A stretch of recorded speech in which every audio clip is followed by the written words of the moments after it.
Assalamualaikum warahmatullahi wabarakatuh.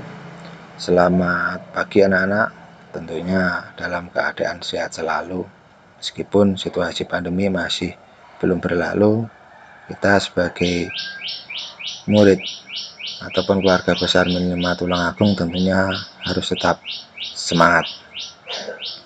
Pada pertemuan pagi hari ini kita membahas tentang ketabahan Nabi Muhammad SAW dalam berdakwah. Setelah kemarin kita belajar tentang hijrah Nabi Muhammad secara sir yang dilakukan selama kurang lebih 3 tahun, kemudian sampai munculnya para kerabat yang masuk Islam yang tergabung dalam As-Sabiqun Al-Awwalun.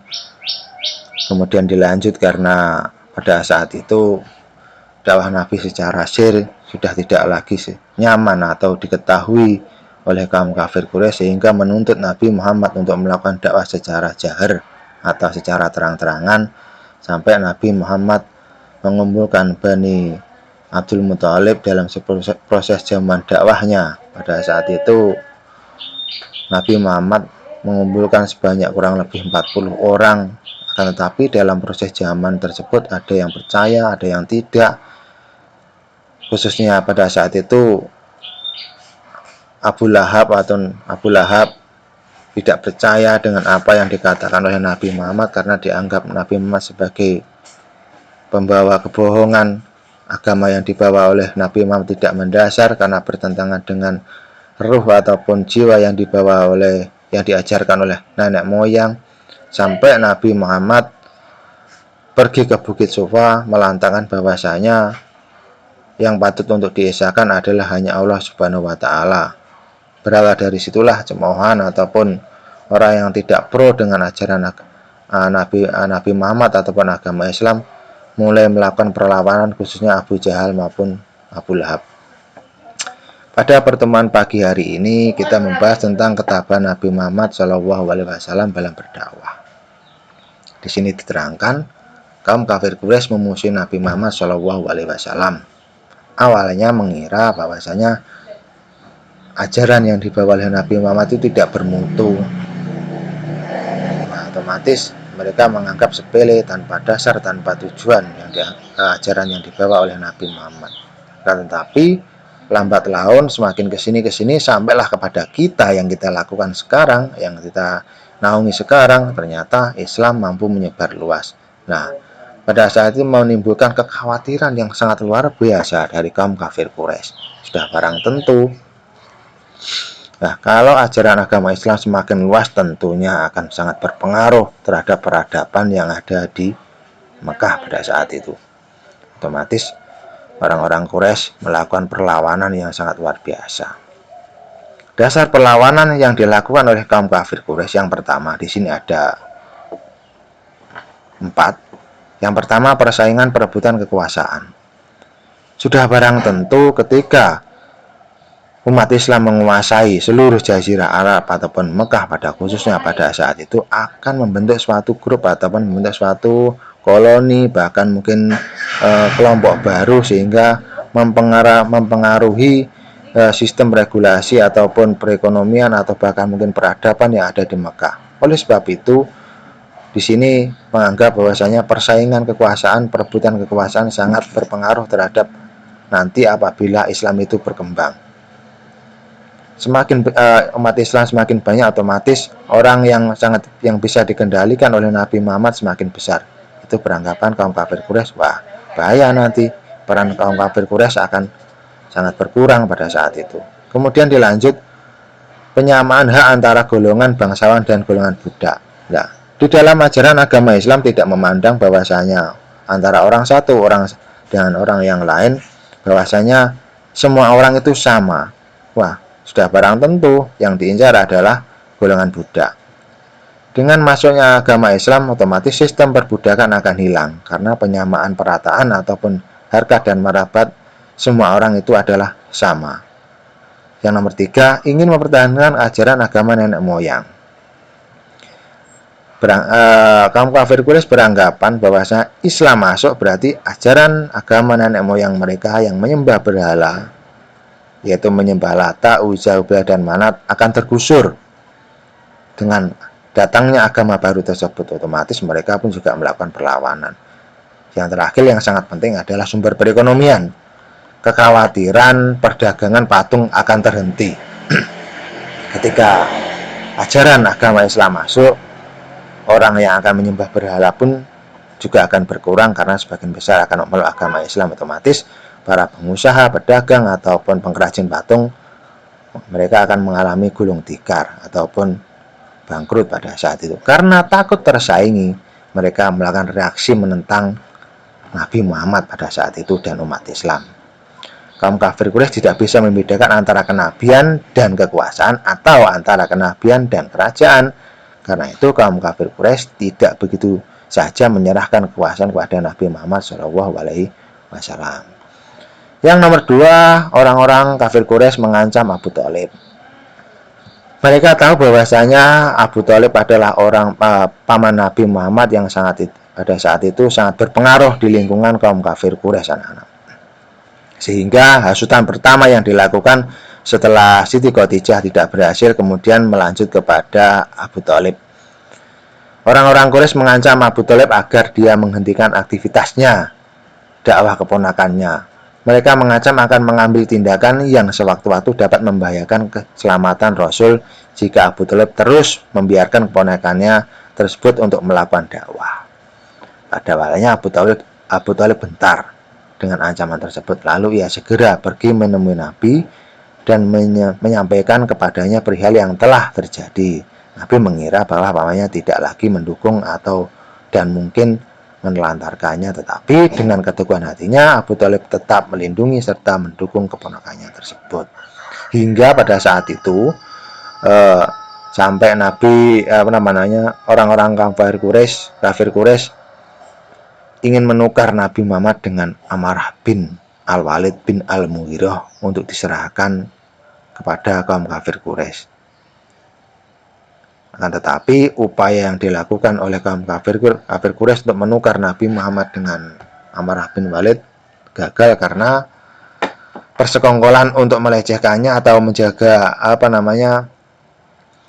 memprioritaskan untuk kegagalan upaya yang dilakukan oleh Nabi Muhammad ternyata tidak mempengaruhi kinerja Nabi Muhammad dalam upaya melakukan dakwah anak-anak. Di Abu Thalib dalam hal ini tetap bersiteguh bahwasanya agama yang dibawa oleh Nabi Muhammad adalah agama betul, agama yang diriwayatkan oleh Allah Subhanahu wa taala melalui malaikat Jibril dan merupakan bentuk kekuasaan Allah Subhanahu wa taala. Yang ketiga, orang-orang Quraisy mengejek dan menghina Nabi Muhammad. Di sini diterangkan dalam surat Al-Hijr ayat 6 yang berbunyi, wa qalu ya ayyuhalladzi nuzila alaihi dzikru innaka lamajnun, yang artinya mereka berkata, hai orang-orang yang diturunkan Al-Qur'an dan kepadanya sesungguhnya kamu benar-benar orang gila. Diterangkan lagi dalam surat Al-Hajj ayat 4 yang berbunyi, wa ajibu anja'ahum min dziru minhum wa qalal kafiruna hadza sahirul kadzab, yang artinya dan mereka heran karena mereka datang seorang pemberi peringatan dalam kurung Rasul dari kalangan mereka, dan orang-orang kafir berkata ini adalah seorang ahli sihir yang banyak berdusta. Selanjutnya juga diterangkan dalam surat Al-Qalam ayat 51. Ajaran Muhammad dijelek-jelekkan, dibuat keraguan, dan disebarkan anggapan-anggapan yang menyaksikan ajaran-ajarannya. Orang-orang kafir tidak kesulitan untuk menghadapi orang-orang muslim yang lemah. Tetapi dalam menghadapi Nabi tidaklah mudah. Beliau adalah orang yang cerdik, pemberani, tegar, dan memiliki kepribadian yang baik atau yang kuat. Sampai Nabi Muhammad dibujuk dengan harta dan tahta. Kalian baca sendiri selengkapnya. Kemudian yang perlu kalian belajar adalah tentang perlakuan buruk terhadap sahabat Nabi Muhammad SAW. Yang pertama adalah perlakuan buruk terhadap orang-orang kafir kepada Nabi Muhammad, khususnya Abu Jahal. Nah, upaya apa saja yang dilakukan Abu Jahal? 1. Dia berusaha menginjak pundak Nabi Muhammad SAW dan akan menaburi mukanya dengan debu. Ketika Abu Jahal menemukan Nabi Muhammad dalam keadaan sholat, dia lalu mendatangi dan masuk menginjak pundak beliau. Tiba-tiba ia mundur sambil mengangkat tangannya karena ketakutan. Mereka yang hadir bertanya, ada apa wahai Abu Al-Hakam? Ia berkata, saya melihat di depan saya ada parit dari api, kengerian dan sayap-sayap yang menakutkan. Nabi bersabda, seandainya dia mendekati saya, maka malaikat akan memotong badannya. Kemudian yang kedua, ia menantang siapa saja yang berani mengambil kotoran unta untuk dilemparkan kepada Muhammad yang sedang sholat di Masjidil Haram. Yang kedua, perlakuan buruk dari kaum kafir adalah dari Abu Lahab. Meskipun Abu Lahab adalah paman Nabi, dia merupakan orang yang sering menghina atau menjelekkan beliau. Abu Lahab kepada Nabi Muhammad SAW lebih menyakitkan daripada penghinaan orang lain. Sampai-sampai kisah tentang kekejaman Abu Lahab dituangkan dalam surat Al-Lahab. Yang pertama, usaha yang dilakukan Abu Lahab adalah menyebarkan isu bahwa Nabi Muhammad keluar dari agama dan seorang pendusta, karena beliau anggap keluar dari ajaran agama nenek moyang. Yang kedua, Abu Lahab sering melempar kotoran ke pintu rumah Nabi Muhammad SAW. Istrinya pun sering menghina, mengejek, mengucilkan, sehingga peristiwa tersebut ditandai dalam turunnya surat Al-Lahab. Kemudian ada Nadar bin Harits, merupakan pemuka Quraisy yang cerdas, licik, berpengetahuan tinggi, dan banyak pengalaman. Upayanya apa saja? Ia selalu menghadir ketika Nabi Muhammad ketika berdakwah, lalu mengatakan di hadapan mereka bahwa yang disampaikan Nabi Muhammad hanyalah dongeng, fiksi saja dari orang-orang terdahulu. Sebagai tandingan, ia pun menceritakan tentang dongeng-dongeng yang diadopsi dari tradisi Romawi atau Persia tentang sejarah peradaban ajaran agama nenek moyang mereka. Kemudian yang kedua, ia memanggil para penyanyi, penari untuk melakukan pentas dimanapun Nabi Muhammad berdakwah. Yang ketiga, berusaha menjatuhkan martabat Nabi di hadapan masyarakat. Selanjutnya adalah Uqbah bin Mu'id. Apa saja upayanya? Meletakkan kotoran unta di atas punggung Nabi pada saat itu. Yang membersihkan adalah putri Nabi, yaitu yang bernama Fatimah. Yang kedua, melilitkan sarung pada leher Nabi dan menariknya dengan keras ketika beliau sholat, sehingga datanglah Abu Bakar untuk menolongnya. Dalam upaya kekerasan yang dilakukan oleh kaum kafir Quraisy pada saat itu, orang yang selalu membentengi Nabi Muhammad ketika berdakwah adalah Abu Bakar. Jadi Abu Bakar memiliki peran penting ketika kaum kafir Quraisy selalu menganiaya Nabi, baik dalam proses berdakwah ataupun sedang beribadah. Itu Abu Bakar memiliki peran yang sangat penting untuk melindungi Nabi Muhammad. Kemudian adanya pemboikotan total.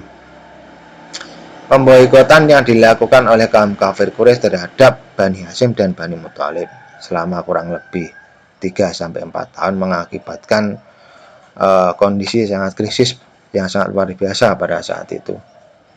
Isinya apa saja pemboikotan? Yang pertama, dilarang menikahi orang Islam. Yang kedua, menerima permintaan nikah dari orang Muslim. Kemudian yang ketiga, dilarang jual beli apa saja dengan orang Islam. Dan yang keempat, berbicara dan menengok orang Islam.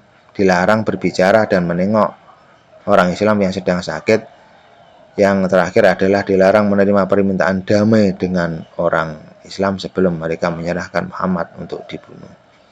Nah, setelah 4 pekan ataupun kurang lebih 1 bulan dilakukannya, akhirnya Hamzah masuk Islam diikuti oleh Umar. Lalu pemboikotan pun diperketat. Nah, selama pemboikotan, yaitu kurang lebih pada tahun ke-7 kenabian, pada tahun 616 Masehi, Nabi Muhammad pada saat itu bermimpi bahwasanya isi pemboikotan tersebut yang digantung di dinding Ka'bah habis termakan rayap. Kemudian Nabi Muhammad mengabari Abu Bakar untuk menengok apakah dinding perjanjian ataupun surat perjanjian yang digantung di dinding Ka'bah itu masih utuh ataupun sudah habis. Ternyata sudah habis. Dimulailah pada saat itu upaya perjanjian pun hangus karena sebagian besar isi perjanjian tersebut sudah dimakan rayap. Kemudian ada beberapa ujian bagi kaum muslim yang teguh di atas tauhidnya, yaitu upaya mempertahankan ketauhidannya, khususnya Abu Bakar. Di sini dalam proses ceramahnya di Masjidil Haram beliau dipukul oleh orang-orang musyrik. Ada cerita dari Utsman, ada Mus'ab bin Umair, Suhaib bin Sinan Arum, kemudian ada Bilal bin Robah, Amr bin Yasir, kemudian ada lagi Ka'bab bin Art. Nah, dari sekian banyak cerita tentang sejarah Nabi Muhammad, berikut para sahabat anak-anak bisa membaca sendiri, yaitu pada halaman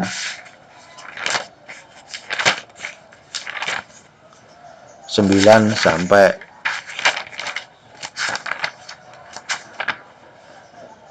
17 ataupun 16. Nah, tugas kalian adalah mengerjakan pilihan ganda halaman 18 sampai 20.